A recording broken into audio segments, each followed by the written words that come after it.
Imagine करिए कि साल है 1950 का और देश को आज़ाद हुए अभी सिर्फ 3 साल हुए हैं और कॉन्स्टिट्यूशन को इम्प्लीमेंट किए अभी बस कुछ ही टाइम हुआ है। इस समय जब पूरे सिटीजन्स के दिमाग में बहुत सारे डर थे कि कहीं स्टेट गवर्नमेंट फिर से हमारे ऊपर रूल ना करने लग जाए, कहीं वही अंग्रेजों जैसा शासन फिर से ना आ जाए, बहुत सारे डर थे। उसी समय पर एक डिसीजन आता है एक स्टेट गवर्नमेंट की तरफ से, जहां पर वो एक मैगजीन को बैन कर देते हैं। और मैगजीन को इसलिए बैन करते हैं क्योंकि उसमें लिखे हुए कुछ आर्टिकल्स गवर्नमेंट को क्रिटिसाइज कर रहे थे। अब आप सोचिए कि अगर मैगजीन को बैन कर दिया जाएगा सिर्फ इस वजह से क्योंकि उसमें लिखे हुए कुछ आर्टिकल्स गवर्नमेंट को क्रिटिसाइज कर रहे थे, क्रिटिसिज्म ही नहीं रहेगा, तो फिर डेमोक्रेसी क्या बनेगी, क्या बचेगी।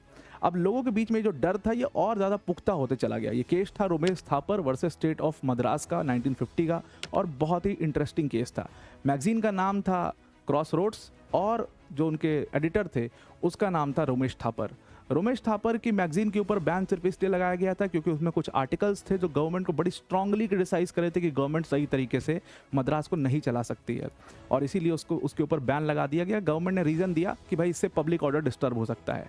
अब आप सोचिए क्रिटिसिज्म से पब्लिक ऑर्डर भला कैसे डिस्टर्ब हो सकता है। क्रिटिसिज्म तो हमेशा ओपन रहना चाहिए, बल्कि आपको उससे सीखना चाहिए, और ये डेमोक्रेसी का एक बहुत बड़ा पिलर होना चाहिए।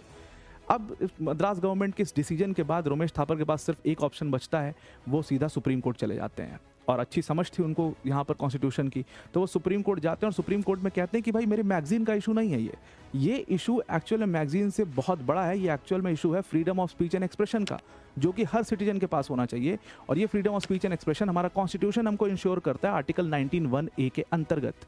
तो सुप्रीम कोर्ट ने उनकी बात सुनी, उनकी बात को सही माना। इस पूरे डिसीजन को, जो बैन लगाने वाला डिसीजन था, इसको अनरीजनेबल कहा और कहा कि क्रिटिसिज्म जो होता है उसको एक्सेप्ट करना चाहिए। क्रिटिसिज्म कभी भी पब्लिक ऑर्डर नहीं बिगाड़ सकता। गवर्नमेंट हमारे freedom of speech and expression के ऊपर रिस्ट्रिक्शन जरूर लगा सकती है, लेकिन वो एक रीजनेबल रिस्ट्रिक्शन होना चाहिए, अनरीजनेबल रिस्ट्रिक्शन नहीं लग सकता। तो freedom of speech and expression हमारा आर्टिकल 19 में दिया हुआ है, आर्टिकल 19(1)(a) में।